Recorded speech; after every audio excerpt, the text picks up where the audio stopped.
Quiero en primer lugar y ante todo agradecer a las embajadas de México, especialmente a la de México, porque uno de los ponentes, además de escritor y poeta, es el agregado cultural, bueno, escritor, es el consejero cultural de la Embajada de México en Madrid, y a las embajadas también de Argentina y de Colombia por colaborar en este homenaje.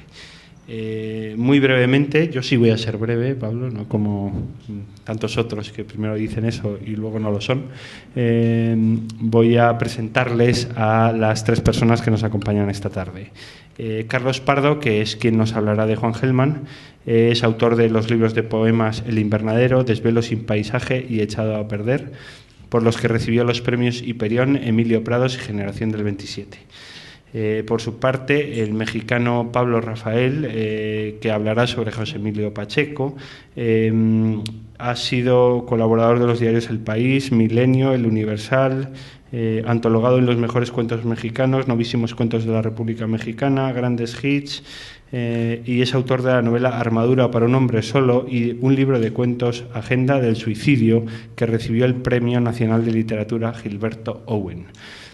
Finalmente, Pedro Sorella, que es quien nos hablará sobre Álvaro Mutis, es autor de numerosos libros, entre otros, o el último de ellos es la novela El sol como disfraz, publicado por Alfaguara, y antes ha publicado Historia de las despedidas, Dibujando la tormenta, El otro García Márquez y Los años difíciles.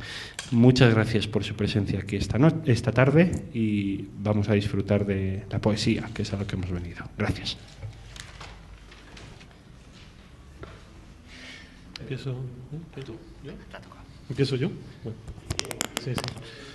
Bueno, pues muchas gracias. Es un gusto estar aquí y además hablar de dos poetas y un novelista que también es poeta, que los novelistas no deberíamos hacerlo, que fueron amigos, ¿no? Muy amigos, y que además, entre otras cosas, compartieron la misma ciudad y el mismo barrio en la Ciudad de México, y es desde ahí donde quisiera empezar diciendo que imaginemos un barrio cuya calle principal tiene el nombre de una ciudad holandesa. Imaginemos que en esa calle hay un personaje haciendo llamadas telefónicas, y es un personaje de Juan Villoro en una novela estupenda que se llama Llamadas de Ámsterdam. La calle se llama así, Ámsterdam, y ahora imaginemos que esa calle originalmente no era una calle, sino fue una pista de carreras para un hipódromo en una colonia que precisamente se llama Hipódromo Condesa, y se llama Condesa porque perteneció a los territorios de una mujer llamada Magdalena Dávalos de Bracamontes y Orozco, que le da el nombre a la colonia, ¿no? A la colonia Condesa. Es en este territorio donde durante el siglo XX sucedieron un montón de cosas, y específicamente un montón de cosas literarias. Imaginemos que en ese barrio las calles tienen nombres de ciudades mexicanas: Reynosa, Tlaxcala, Baja California, Nuevo León, y que uno pensará, hablando de los mexicanos, que tendría que ver con el nacionalismo y que nosotros a todas nuestras calles les ponemos los nombres de nuestros estados, pero que en realidad en esa colonia las calles se llaman así porque el hombre que las fraccionó era un hombre muy rico que le compró a la condesa sus terrenos, y que era el dueño de un circo, y era un payaso muy famoso que se llamaba Richard Bell, y que Richard Bell decidió ponerle a la zona que fraccionó y que luego se convirtió en la colonia Condesa los nombres de los lugares, las ciudades y los estados que su circo había visitado. Es en ese territorio donde podemos seguir de alguna manera imaginando lo que pasó con la generación llamada del medio siglo.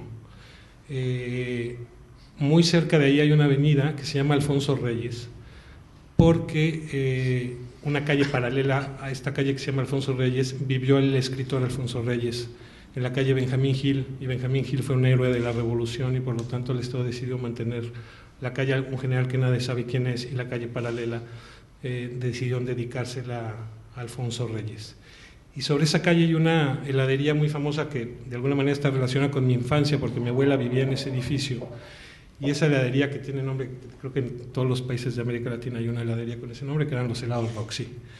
En los helados Roxy solía encontrarse gran parte de la generación del medio siglo, y a mi abuela le tocó muchas veces ver a José Emilio Pacheco pedir helados ahí y luego hacer largas caminatas con Álvaro Mutis.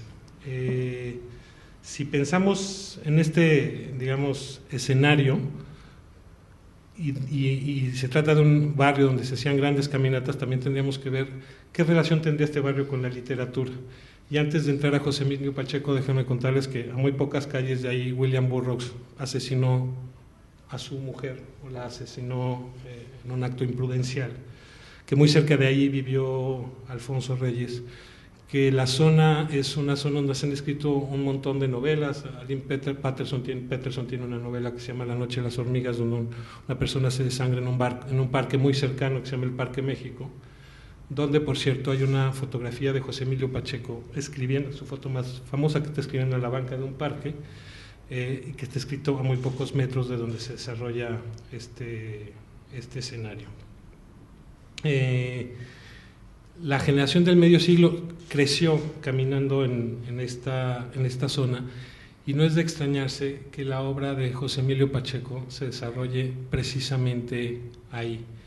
La novela más conocida de él, Las batallas en el desierto, marcaron a toda una generación de mexicanos, de menos a la mía, con una historia que se desarrolla en esta colonia que les he descrito, y que de alguna manera marcaron una serie de arquetipos que definen no solamente la imagen de la ciudad o la imagen del país, sino también, por ejemplo, la imagen del amor. Mariana, la personaje principal de la novela, y Carlos, que es un niño que va contando los recorridos por estas calles que tienen nombre de ciudad, se enamora de su maestra.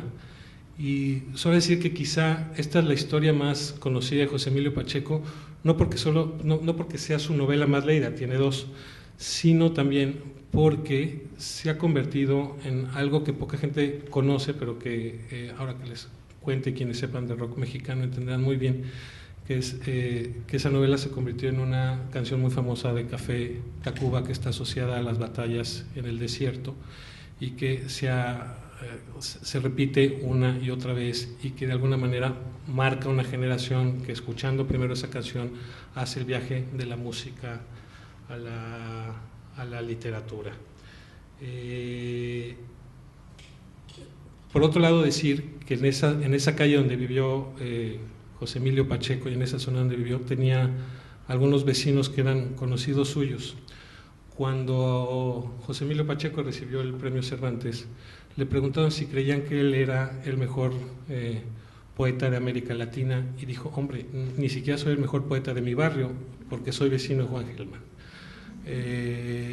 Gelman y Pacheco caminaron muchas veces esta colonia, lo hicieron también con Álvaro Mutis, tomaron muchas veces helado en la heladería esta famosa Roxy, y digamos sirvió eso a Pacheco para ir desarrollando su propio imaginario a partir de una literatura que está escrita a pie de calle, y que se relaciona, que mezcla, digamos, el imaginario personal con el imaginario de una ciudad, como si la ciudad fuera el reflejo del país, y un reflejo narrado y escrito por Pacheco que quizá no tiene que ver con la ortodoxia, sino con la heterodoxia. Es decir, Pacheco perteneció a esta generación llamada el medio siglo, que de alguna manera hacía contraste con los ortodoxos. Es decir, él, Monsiváis, Pitol, hacían no contrapesos, sino un ejercicio de heterodoxia frente a los grandes tótems ortodoxos, ¿no? Paz y Fuentes, por ejemplo, y que decidieron tomar una vía mucho más, digamos, intimista y personal, que fue construyendo un mundo que le tardó más tiempo en abrirse paso a la historia de la literatura, pero creo yo que lo hicieron de alguna manera con mucho mayor contundencia o de alguna manera también con una mucho mayor cercanía y declaración de amor con sus lectores. José Emilio Pacheco se hizo en esas calles amigo de Juan Gelman, pero también en esas calles Álvaro Mutis le presentó a Gabriel García Márquez. Es decir, la colonia Condesa es una suerte de paraíso literario, está llena de librerías, está llena de estas anécdotas que les contaba de Burroughs, de que vivió Alfonso Reyes. Ahí está la capilla alfonsina, donde ellos se encerran muchas veces también a leer poesía. Si ustedes van a la capilla alfonsina, es una biblioteca fabulosa, es la casa que todo escritor quisiéramos tener, es una biblioteca de algo así como 40,000 tomos. Hay una historia muy famosa de una chica que una vez fue a ver a Alfonso Reyes y le preguntó, cuando vio sus 40,000 tomos, le dice: don Alfonso, ¿y usted escribió todos estos libros? Dice: he leído unos cuantos. Cuando pensamos en José Emilio Pacheco, la imagen que me viene a mí, la visual que me viene, es de este hombre sentado en ese parque que está en la colonia Condesa, el Parque México, escribiendo en una banca. Y es curioso porque ese parque, en estas épocas del año, es cuando florean las llamadas jacarandas, con estas flores moradas preciosas que hay en toda la Ciudad de México, particularmente en esa zona, y que son muy lindas cuando se ven en las copas de los árboles, pero que nos llevan a entender también, pero que luego, digamos, se caen en el suelo y forman unas alfombras gigantescas que inundan toda esa colonia. Y yo me quiero quedar con esta imagen porque, a pesar de que quienes vamos a hablar hoy hayan muerto, también podemos pensar que la belleza sobrevive, y sobrevive no en la ortodoxia, sino en la heterodoxia, y en esta idea de que quizá esa generación del medio siglo que está dejando caer sus flores y que empieza a sonar una suerte de ocaso, también deja una declaración de amor que quiero terminar con esta, digamos, que yo quiero interpretar leyendo este poema de José Emilio Pacheco, que es pues muy famoso, pero que describe muy bien esta idea de la no ortodoxia de su poesía, y que sin embargo al mismo tiempo es una declaración de amor, ¿no? Que es alta traición. Dice: no amo a mi patria, su fulgor abstracto es inacible, pero aunque suene mal, daría la vida por 10 lugares suyos, cierta gente, puertos, bosques de pinos, fortalezas, una ciudad deshecha, gris, monstruosa, varias figuras de su historia, montañas y 3 o 4 ríos. Muchas gracias.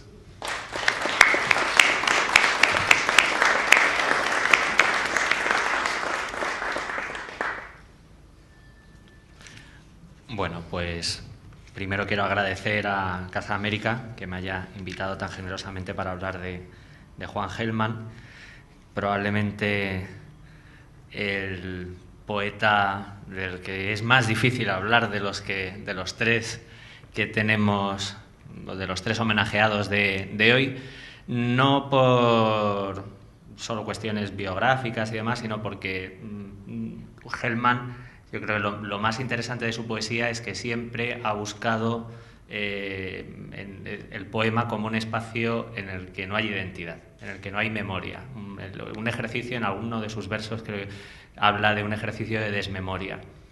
Quizá su vida está tan llena de huellas, y de huellas tan duras, tan profundas, que su poesía es inclasificable. Es una de los ejemplos más claros de lo que me gustaría pensar, algo así como la incomodidad de aceptar una voz como propia.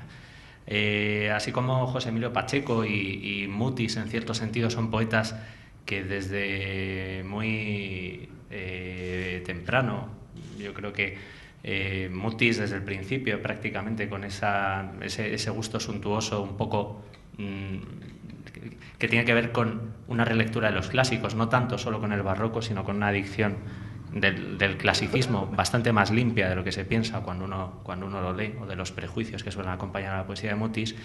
Y José Emilio Pacheco, yo creo que desde su segundo libro de poesía, pues ya es un poeta que tiene un tono constante, un tono además conversacional y un tono aparentemente desafectado, que no pretende hacerse reconocible en su caso por los hallazgos, por el brillo, sino por la limpieza.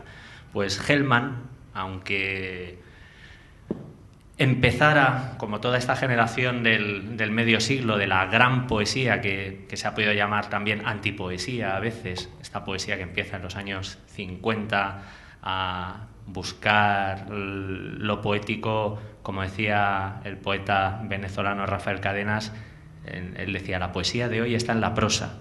Pues digamos que los poetas de este medio siglo, que empezaron a hacer esto que se ha llamado antipoesía, pero que en el fondo es una renovación de toda la poesía hispanoamericana y de la poesía española como una más de esas poesías hispanoamericanas, es el poner, digamos, por decirlo de una manera un poco directa, el cargarse el cacharro y el invento del idealismo estético. Esa poesía que parecía que se iba a salvar porque se justificaba en su belleza y en su pureza, siguiendo el ejemplo de algunos poetas, de Neruda, de Vallejo sobre todo, pues para los poetas del 50, que estaban muy concienciados políticamente, que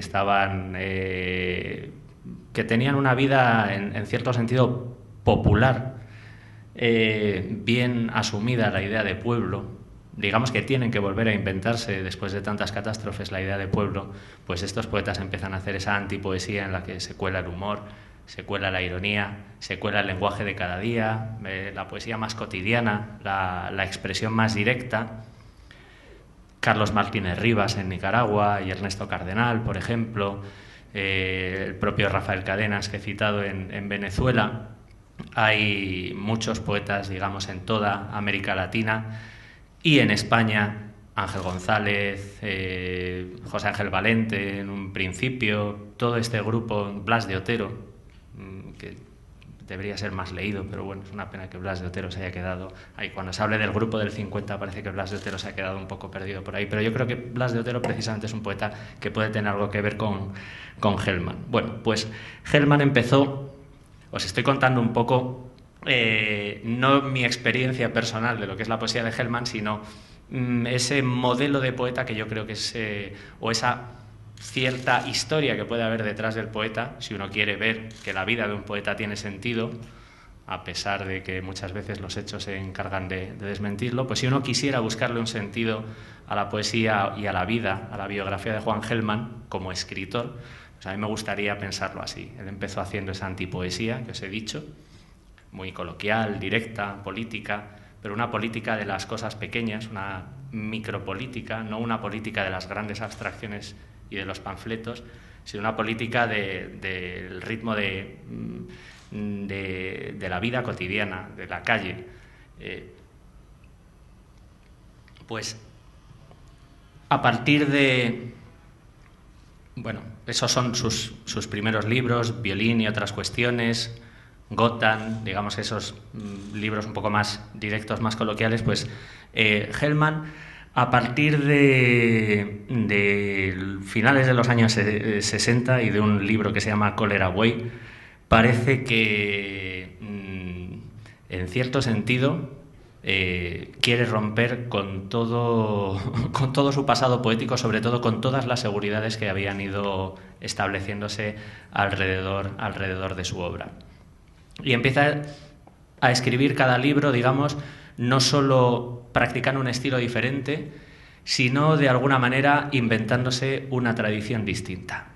Cada libro de Hellman a partir de Cholera Way, que es un libro que, si no recuerdo mal, publica en el 71, sin abandonar la ironía, sin abandonar el sentido del humor, sin abandonar la crítica política, sin abandonar que la historia cotidiana, lo que está pasando en la calle, entre en sus poemas, pues extrema el lenguaje, pule al máximo el lenguaje, lo rompe, lo disloca y amplía no solo lo que uno espera que haya en un poema, sino sobre todo amplía nuestra manera de leer, muchas veces un poco mojigata, la tradición. Entonces, a partir de ese libro de Cholera Way hay, por decir, no sé, la obra de Juan Hellman, no sé si habéis visto alguna de su poesía completa, pero su poesía completa son, creo que 1200 páginas o algo así. O sea, hay pocos escritores que hayan escrito tantos poemas, tantos tan buenos y tantos tan distintos. Y por ir citando algunos de estos libros, después de esa primera etapa antipoética, esa época más experimental que empieza con Cholera Way, y en esa relectura un poco de la tradición y esa ampliación de la tradición, la tradición muchas veces como una herida cerrada, a mí me parece que hay que hacer mención especial de unos libros, no sé si los conocéis, son esos libros en los que llaman composiciones, con una barra partida.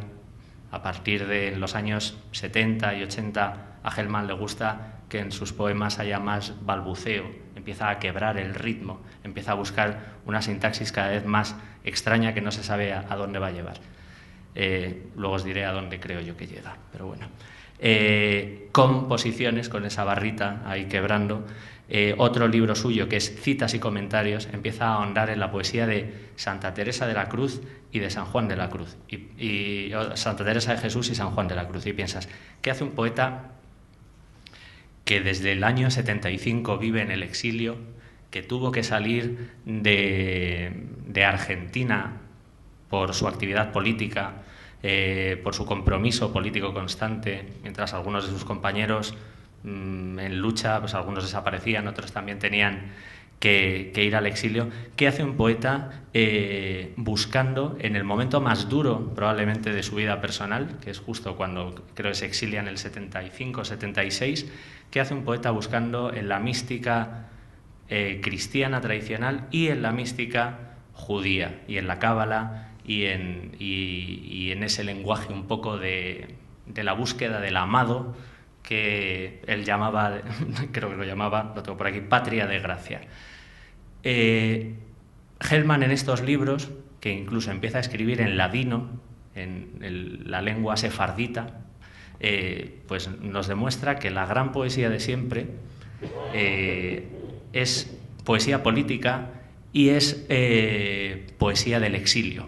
Que la gran poesía, en este caso me recuerda a otro de los grandes poetas españoles, que también hispanoamericano, por decirlo en ese sentido amplio que prefiero, que es José Ángel Valente, también amigo de Hellman. Me parece que Hellman con estos libros demuestra que la poesía política es también la poesía que más pule el lenguaje, y es la poesía más existencial, y es la poesía a veces más esencial. Pero bueno,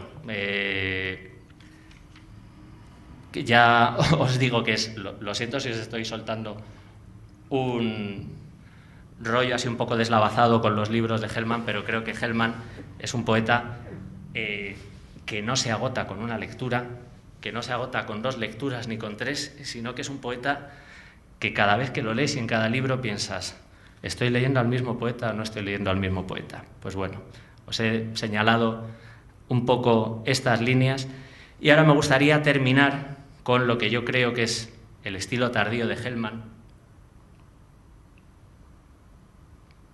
que es el que a mí ahora más me interesa, porque cuando lo conocí, yo organizaba un festival de poesía en Córdoba, lo invitamos a que viniera, acababa de haber un fallo judicial a su favor, porque no sé si, bueno, he obviado una de las partes más importantes de esta biografía también que hay en sus poemas.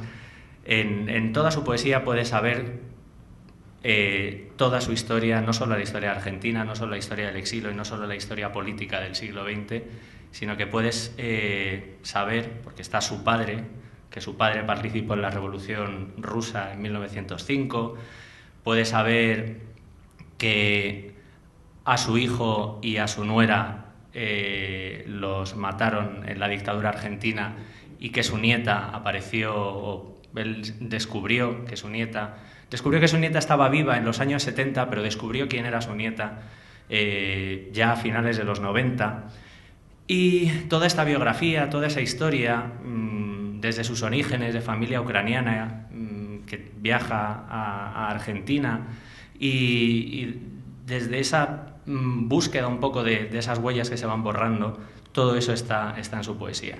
Y a mí me emociona, cuando lo conocí, justo acababa de haber un fallo a su favor por el estudio genético de su nieta, que es Andrea Macarena, o sea, es el doble nombre. Es una cosa muy, muy curiosa que a los Hellman les persiga la incapacidad de tener un solo nombre y la incapacidad de tener una identidad y de forjarse una identidad como propia. Incluso él mismo pensaba que, bueno, que esa era una de las características de la poesía.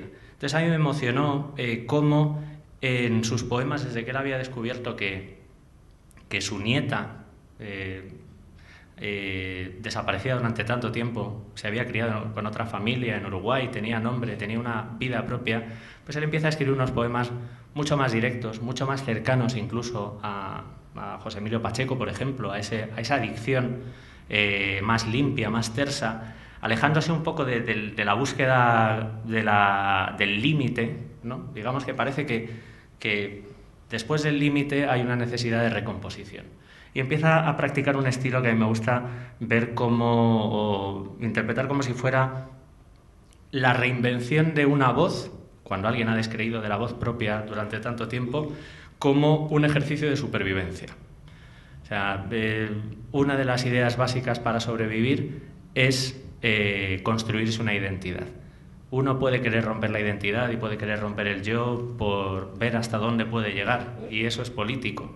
Pero también muchas veces es político recuperar la identidad, recuperar la autonomía y recuperar un estímulo central, digamos, frente a tantos estímulos que la lógica del mundo en el que vivimos parece que nos manda y nos lanza para dispersar. Entonces, en estos poemas que yo creo, de sus últimos libros, de su última época, que interesan por esa invención de una voz casi de diario, casi como si estuviera escribiendo su diario, me gustaría leeros unos poemas. Voy a leer, como son muy breves, voy a leer pues entre 5 y 8. Si veo que ponéis mala cara, no la habéis puesto mientras estaba hablando, espero que ya digáis, venga, por fin, que se ponga a leer. Pues voy a leer unos 8 poemas. Si veo alguna mala cara, leeré 7. El libro es Valer la pena. De todos los libros tardíos, esos que he dicho que a partir de los años 90 y 2000 empiezan a escribir con esa escritura casi de diario, parecida a José Emilio Pacheco, parecida a un poeta argentino poco conocido de los años 50-60 que es Joaquín Januzzi, bueno, y a tanta poesía, digamos, coloquial, directa y que prefiere hablar de las cosas desde lo más pequeño. A mí, de todos esos libros de Hellman, mi favorito es este, Valer la pena. Creo que cualquiera, Mundar, País que fue será, hay muchos, pero creo que si os apetece hurgar, buscar en alguno y no queréis empezar con la poesía completa, Valer la pena está muy bien. Torcazas. Se pasa de inocente a culpable en un segundo. El tiempo es así. Torcazas que cantan en un árbol cansado. La carne piensa y no llora. Pensar es ver la nada que flota en una cucharada de sopa. El dolor no se olvida de uno. Sombras ahí, distancias, superficies, olor a sospechas podridas, congojas que no mueven los pies. El tiempo borra el sudor frío del alma y si hace falta el alma. Pega con el leve sonido a compañeros colgados en la noche. Son urgentes. Hacen un país que nadie conoce en el camino que empieza, donde acaba la lengua del empujado.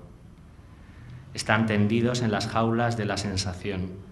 Hay miedo en la memoria prohibida, el sabor del día que se distrajo y abre de repente los deseos de ayer. Una luna enorme finge acompañamientos. Vuela la pérdida ojos adentro como la longura de un pájaro azul. Los compañeros están despiertos para que pregunte quién soy. No duermen en lo que es no es. Las calles sucias de amanecer son un error. La emoción entre mi vida y la conciencia de mi vida es una continuidad que no me pertenece. Agradezco el saltito del pájaro en la rama que abriga cuando el cuarto que abandono navega en salas, brumas, el espanto y mi pecho metido en el polvo y yo al revés. Viajes. Va a sus versos como quien va a su cueva. Penélope nunca le tejerá un pullover y menos se lo destejerá. Él no tiene urgencias argivas. Los amores de Príamo y Atisbe le tienen sin cuidado y aún así escucha címbalos y otras aventuras aéreas como un destiempo, un deslugar.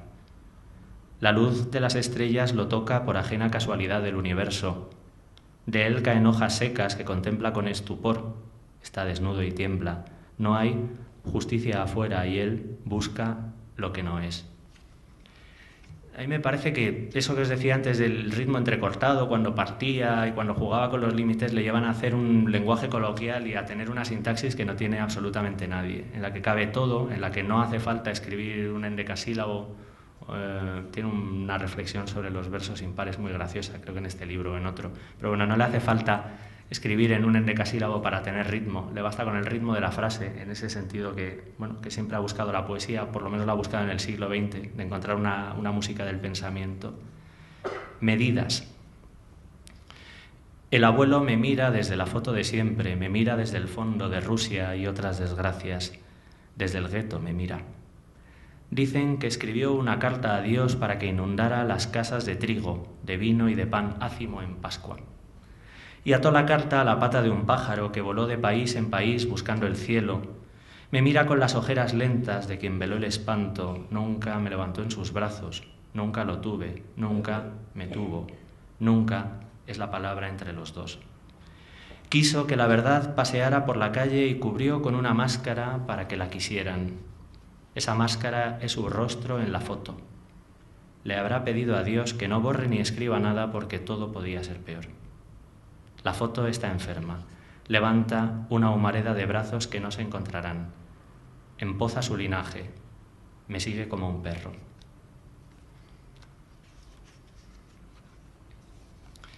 Entre estas reflexiones de diario hay una búsqueda de los clásicos y de otros poetas. Está, por ejemplo, Francisco Urondo, está Catulo, está Joseph Brodsky. Está esa idea de la poesía siempre como una patria momentánea, muy fugaz. Catulo. ¿Qué pasa con los besos? Van de dónde a dónde. Las leyes de la distancia tapan la partida del fin. Mientras tanto hay tristezas, claro, o zarzas que arden en el viajero que tiembla y se sienta al sol con una rosa doblegada en la mano. Balbucea entre la sangre y la tinta de su sangre que se combaten y desnudan su memoria, como si ella fuera un principio de amor. Junta papeles en la gaveta de mañana y cierra la voz que gatea. Ama y odia, pero se pregunta cómo amar y cómo odiar. Escribe siempre el mismo poema y mira el universo que alumbra el umbral de su casa.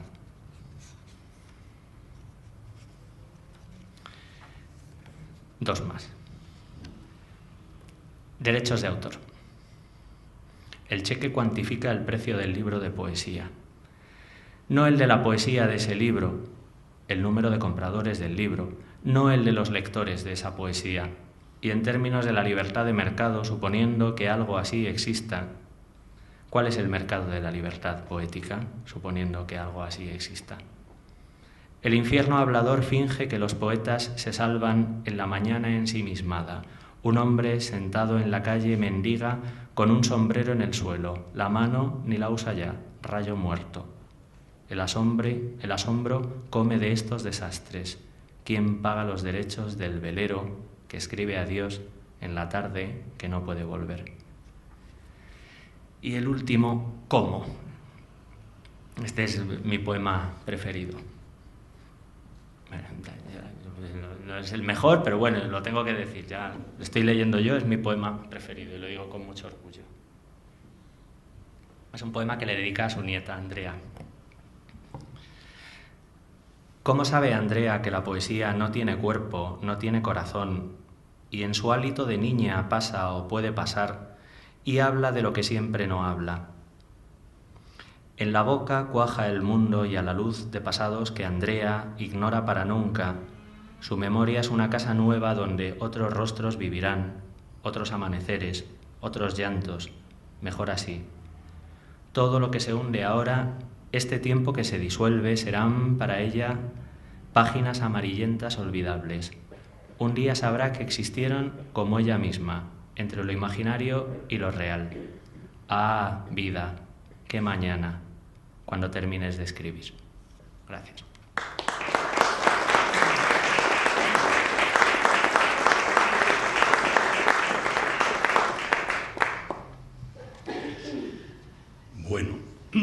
Qué difícil cerrar el ciclo, ¿verdad? Me parece muy oportuna, agradezco muchísimo a la Casa de América que me haya invitado a hablar de Mutis en una clave sobre todo no de experto como Carlos, no de proximidad como Pablo, sino más bien en un aspecto de perfil humano, etcétera, porque tuve la oportunidad de conocerlo. Yo no soy poeta y no soy ningún experto en poesía. Y me parece muy adecuado en la Casa de América porque me parece un sitio lo suficientemente grande para acoger a alguien tan grande y tan complejo y tan cuantioso como Mutis, que tenía muchísimos aspectos y es lo que yo quisiera sugerir aquí, ¿no? Me acuerdo que en cierta ocasión, yo lo entrevisté en un par de ocasiones y tuve cierta relación con él, tanto aquí como en México. Tuve la suerte de ser invitado a su casa en México en una cena inolvidable. Y me acuerdo que me dijo en cierta ocasión, dice, con el tiempo me voy pareciendo más a Macrol, ¿no? Macrol, como saben ustedes, es el personaje central de la obra de Mutis, que atraviesa toda su poesía, casi toda su poesía y casi toda su prosa, porque el número de páginas, si se trata de eso, Mutis es más prosista que poeta, aunque de alguna manera es más, ha pasado más a la... No sé cómo ha pasado a la historia. Esperemos que todavía no haya pasado a la historia de una forma definitiva. ¿Cómo era Mutis? Mutis en sí mismo ya era un personaje, quiero decir que era un hombre enorme, grande, con una mata de pelo extraordinaria, con unos ojos entrecerrados, en donde anidaba mucha inteligencia, mucha perspicacia y mucho sentido del humor, mucha bondad, también era una buena persona. Le temblaban las manos porque tenía un Parkinson desde hacía bastante tiempo y tenía una voz poderosa de actor que utilizó en cierto momento de su vida. Entre sus múltiples trabajos, Mutis fue un locutor de televisión y un doblador de películas. Hay gente que todavía recuerda su voz como doblador de películas. Y tenía una risa espectacular, una risa que todavía la recuerdo, ¿no? Una risa muy generosa. Cuando yo conocí a Mutis en los años 80 o 90, yo lo conocí en un periodo que me parece particularmente interesante, que era cuando todavía no era famoso. Cuando ya era un poeta muy reconocido por los que sabían, por los poetas, por los lectores afilados, etcétera, etcétera, pero no por el gran público. Entonces tenía la suerte Mutis de venir a España, empezó a venir a Europa con cierta regularidad y venir un poco clandestinamente. Venía y se alojaba en la residencia de estudiantes y decía que era el mejor hotel del mundo. Eso en boca de quien había sido un viajero durante toda su vida. Mutis se ganó la vida como un representante de productoras de petróleo y de cine, por lo tanto conocía muchísimos hoteles. Me hacía mucha gracia que dijera que la residencia de estudiantes era el mejor hotel del mundo, con sus casi camistas estrechas y demás. Esto antes de que la residencia de estudiantes lo convirtieran en un hotel más. En aquel tiempo todavía era una residencia prácticamente de estudiantes, con camas incómodas y estrechas, ¿no? Pero a él le fascinaba el convivir con los fantasmas de Lorca, Salinas, Albertis y compañía, ¿no? Cuando yo lo conocí me llamó mucho la atención porque tenía amigos de todas las edades y eso es bastante peculiar y sobre todo entre gente ya mayor, ¿no?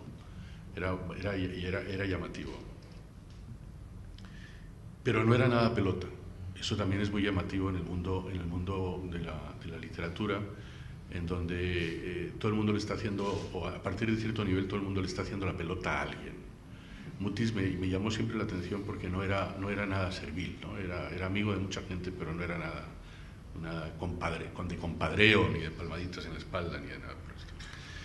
Pero bueno, empezó a pasarse a la prosa, empezó a escribir en prosa unos libros que inmediatamente tuvieron mucho éxito, ahora veremos por qué, mucho éxito mediático sobre todo, mucho prestigio. Le dieron un par de premios y ahí comenzó el fin de Mutis, desde mi punto de vista. El fin de su personaje interesante y el comienzo de su soledad, ¿no? Le dieron el Príncipe de Asturias y previamente le dieron el premio Médicis en Francia. Y aunque a él le gustaba mucho Francia y estaba muy contento de su recepción en Francia, me parece que ahí fue el comienzo de su desgracia y empezó a dejar de ir a la residencia de estudiantes y empezó a ir al Wellington como cualquier escritor famoso cualquiera, ¿no?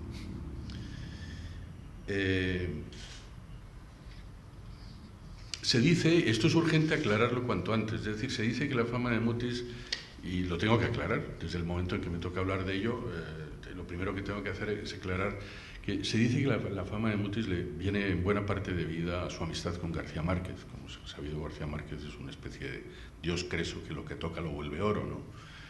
Y me parece un poco injusto, porque sin duda alguna algo de la fama de Mutis viene del hecho de que es íntimo amigo de García Márquez, pero es más García Márquez el que está en deuda con Mutis que Mutis con García Márquez.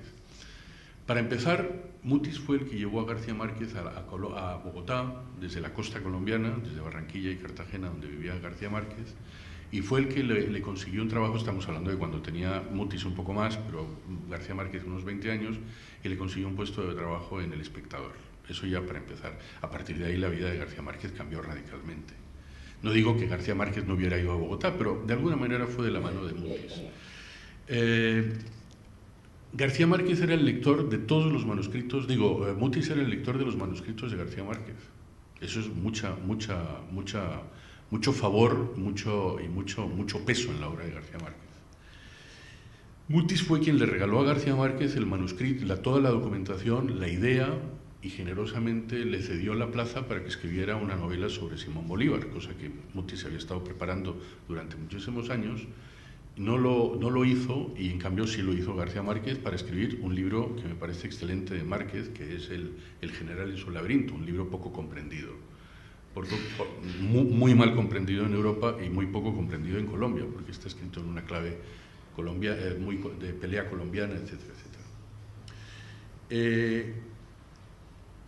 Y otra cosa que yo no he escuchado nunca, no sé si estarás de acuerdo conmigo, y es que, a mi modo de ver, Mutis tuvo en García Márquez un hecho extraordinario. Es que fue el que le regaló y le descubrió a Juan Rulfo, con Pedro Páramo. Y en Pedro Páramo, en un párrafo, está la música de Cien años de soledad. Música que García Márquez había estado buscando durante toda su vida, desde los 17 años de edad. No digo que García Márquez sea un plagiario de Rulfo, de ninguna manera, pero qué duda cabe que la historia de la cultura es una historia de eslabones, ¿no? Y me parece fascinante ese dato. Históricamente, Mutis le dio el Pedro Páramo y le dijo, tome para que aprenda, en frase histórica, y García Márquez efectivamente lo leyó 3 o 4 veces seguidas. Pero a mí lo que me parece fascinante es que cuando conociendo esta anécdota y leí Pedro Páramo una vez más, libro que también me entusiasma, de pronto en un párrafo viví la famosa melodía de Cien años de soledad. Qué cosa tan interesante.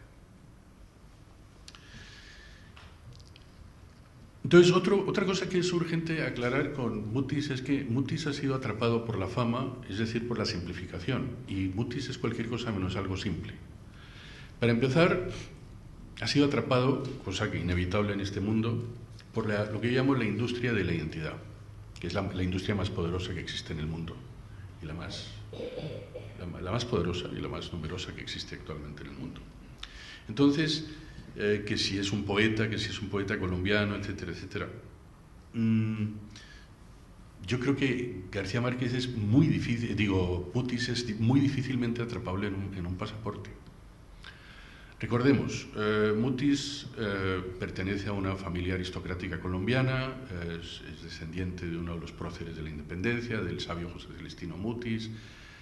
No descendiente no, porque el sabio era cura, era obispo o algo así, pero sí está emparentado con él, y a su padre lo nombran ministro consejero en la embajada de Bruselas cuando él es un niño.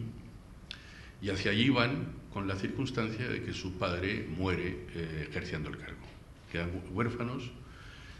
huérfano y queda tocado económicamente. Aunque su madre lo consigue mantener durante unos años más en Bruselas, termina devolviéndolo a Colombia para que siga sus estudios en Colombia. Pero para entonces ya es demasiado tarde, para entonces ya es un mestizo cultural, un mestizo en 2 idiomas, además, que eso me parece decisivo.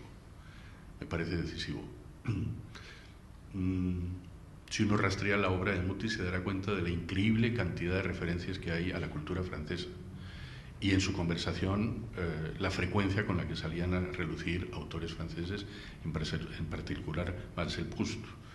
Mutis es la única persona que yo conozca, seguramente hay más, que conocía la obra de Proust al dedillo, entre otras cosas porque la había leído 2 veces. Una de ellas en la cárcel. Entonces, Mutis es un mestizo cultural, es un mestizo desde entrada, y por una triple razón, porque además es un nuevo pobre. Eso marca, como demuestra la historia de la literatura, marca extraordinariamente. Por ejemplo, Charles Dickens, por ejemplo, ¿no? Hay pocas cosas que marquen más que un descendimiento social, ¿no? Entonces, colombiano, pues sí, si entendemos por colombiano, que es una forma de entenderlo, mestizo e internacionalista, cosa que efectivamente es colombiano.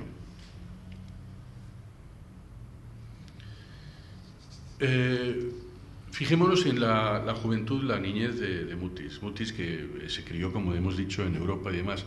Esa era la circunstancia de toda la clase alta americana, ni siquiera colombiana, la clase alta americana. Todos los latinoamericanos vivían, las clases altas vivían, entre otras cosas, porque la moneda lo favorecía muchísimo, vivían en América. Por ejemplo, otro contemporáneo de Mutis que no es explicable sin ese mestizaje es Borges. ¿Qué hubiera sido? ¿Cómo sería Borges? ¿Cómo hubiera sido Borges de no haber vivido una etapa decisiva, su adolescencia, en Suiza y en España? Sería otra, no digo que no hubiera sido un gran escritor, digo que sería otra persona completamente distinta y nos explicaríamos de otra manera completamente diferente, ¿no? De todo eso sobresale, de ahí sale otra característica de Mutis que me parece esencial para comprenderlo y para apreciarlo, es decir, que es la inmensa curiosidad. Mutis era una persona extremadamente curiosa. Yo lo conocí, como digo, cuando ya tenía bastantes años y sin embargo se comportaba como un niño. No lo digo por vanidad, pero la segunda vez que lo entrevisté o que nos encontramos, ya no recuerdo si fue para una entrevista o para salir a cenar, había leído ya mi primera novela. En aquel momento yo estaba publicando mis primeros libros. Lo cual cuento no por vanidad, sino para comprender qué tipo de escritor era ese, porque yo entrevisté a muchísimos escritores cuando fui periodista y creo que no me había pasado eso jamás, ni me volvió a pasar. Un entrevistado que se tomara el trabajo de leer el libro del entrevistador para ponerse, no a lo mejor para hacerle la pelota, que no creo, porque yo era un periodista importante de un periódico importante, mejor dicho, yo era un periodista normal de un periódico muy importante, yo escribía en El País, sino para ponerse en un plano de igualdad. Así lo sentí yo, en un plano de igualdad, de tú a tú, ¿no? Eso me pareció extraordinario. Tenía una curiosidad extraordinaria y una memoria prodigiosa que, por ejemplo, hacía que recordara, cosa que yo no he visto a nadie hacer, y también lo cuento sin vanidad alguna, recordaba la farmacia y los laboratorios de mi abuelo. Yo soy medio colombiano, mi madre era colombiana. Los laboratorios de mi abuelo colombiano en una Bogotá prehistórica, y él se acordaba perfectamente y podía situar la farmacia y los laboratorios de mi abuelo, que fundó unos laboratorios, cosa que yo no podía hacer, ¿no? Eso me parecía un alarde de erudición y de memoria realmente extraordinario. Y después otra cosa de la que no se puede hablar de Mutis sin mencionar, otra característica es que era el mejor conversador del mundo. Yo nunca he conocido un conversador como Mutis. Esto no lo digo yo solo, esto lo he escuchado ya más de una vez. En un continente de conversadores, en un par de países de extraordinarios conversadores, como son sin duda alguna Colombia y México, qué inmenso conversador era Mutis, como recuerda cualquier persona que lo haya tratado, ¿no?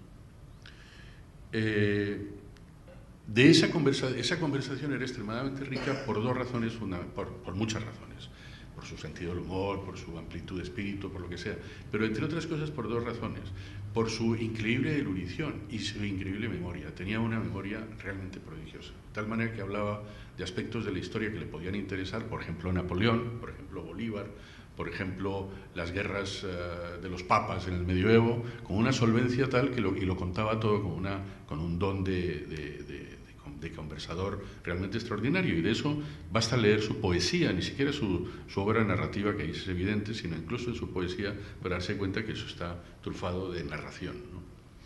Recordemos que para Mutis, y esto es muy interesante, para Mutis, esto suena hasta broma decirlo, pero es que no es ninguna broma. Para Mutis la peor desgracia de su vida y de la historia de la humanidad de Occidente era la caída de Constantinopla en 1453 en manos del turco. Pero en alguna ocasión me dijo la tragedia, y me lo dijo de verdad sentido, me dijo: la tragedia de mi vida es que la gente se cree que esto es broma, y no es ninguna broma. Y yo estoy convencido que era cierto. Mutis era un monárquico legitimista y creía en eso. ¿Por qué Mutis era monárquico legitimista? Eso se lo dejo a los expertos, a los profesores, a la aparición de nuevos manuscritos, a alguien que dedique una tesis doctoral al asunto.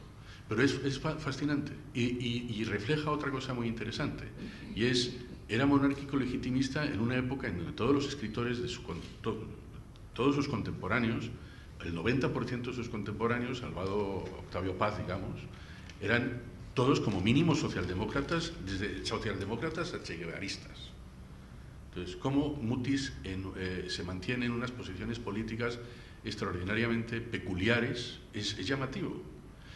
Y esto me hace enlazar con una de las últimas peculiaridades que me parece lo más sabroso de todo, lo más rico de todo. Es decir, Mutis es el último eslabón, esperemos que no sea el último, no seamos pesimistas, pero es uno de los últimos eslabones de una raza completamente en extinción, que es la figura del escritor irrepetible, la figura del escritor que no responde a moldes. La figura del escritor inaprehensible en etiquetitas, en generaciones, en escuelas, en tendencias, en tal. La obra de Mutis es absolutamente peculiar, vaya cada cual donde la quiera situar en la escala de valores, irrepetible, y él es un personaje bastante irrepetible. Por ejemplo, no tiene nada que ver con el llamado boom del que participaba su íntimo amigo García Márquez. El boom en realidad de verdad son 4 personas. El boom, lo que se entiende por el boom son 4 personas, que son García Márquez, Cortázar, Carlos Fuentes y Vargas Llosa. Eso es el boom. Luego después hay el boom amplio, además, donde se incorporan otros personajes, luego viene el post-boom, etcétera. Da igual. Todo esto son etiquetas fáciles para periodistas. Mutis nunca perteneció a eso, ni pretendía pertenecer a eso, para nada.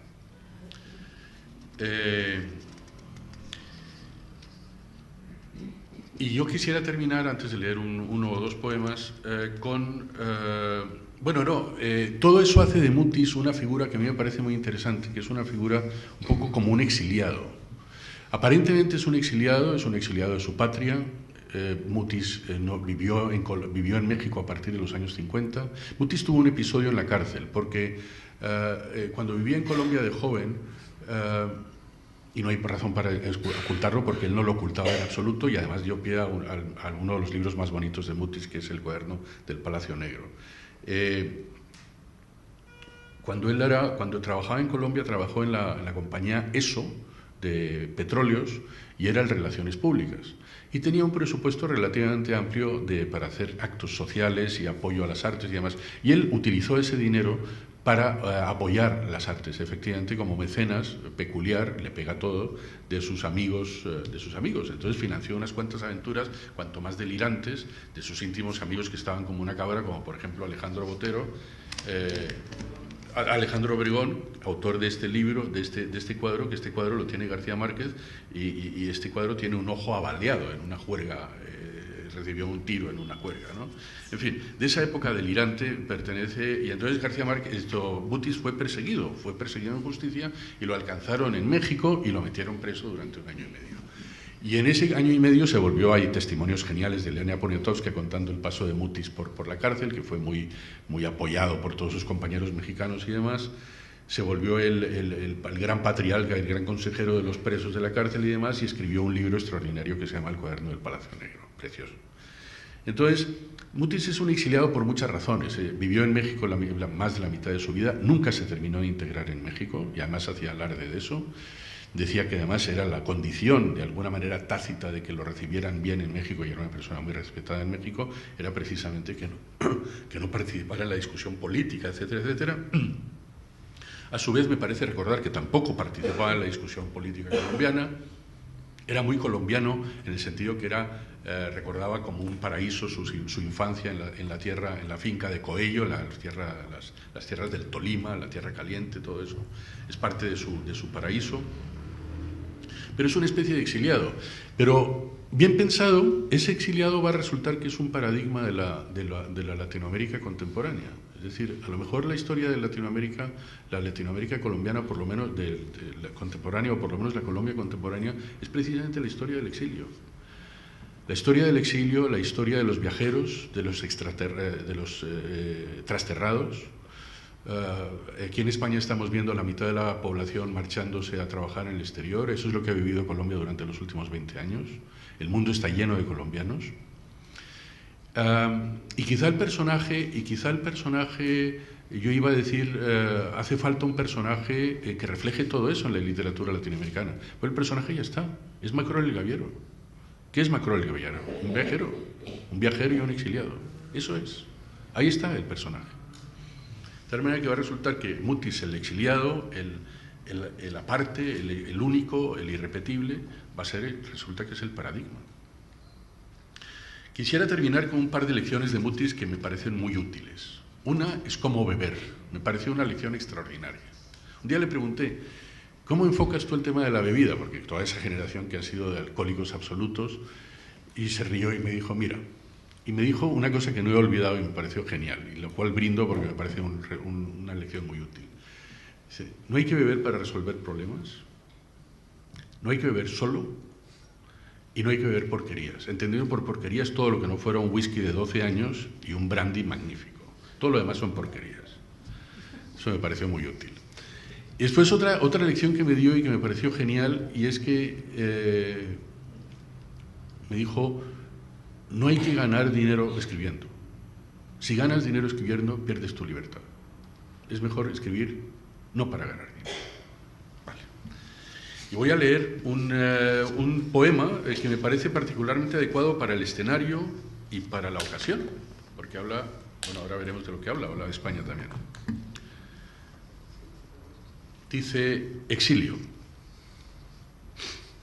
Voz del exilio, voz de pozo cegado, voz huérfano, gran voz que se levanta como hierba furiosa o pezuña de bestia, voz sorda del exilio hoy ha brotado como una espesa sangre reclamando mansamente su lugar en algún sitio del mundo.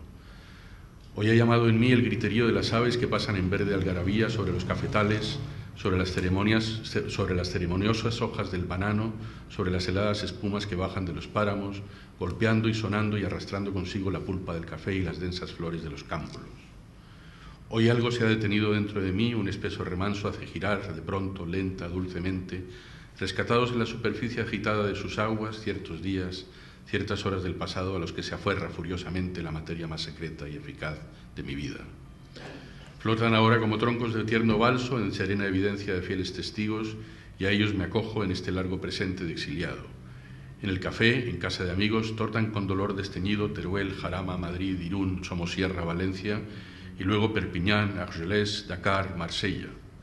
A su rabia me uno, a su miseria y olvido así quien soy, a su rabia me uno, a su miseria y olvido así quién soy, de dónde vengo, hasta cuándo una noche comienza el golpeteo de la lluvia y corre el agua por las calles en silencio y un olor húmedo y cierto me regresa a las grandes noches del Tolima, en donde un vasto desorden de aguas grita hasta el alba su vocerío vegetal.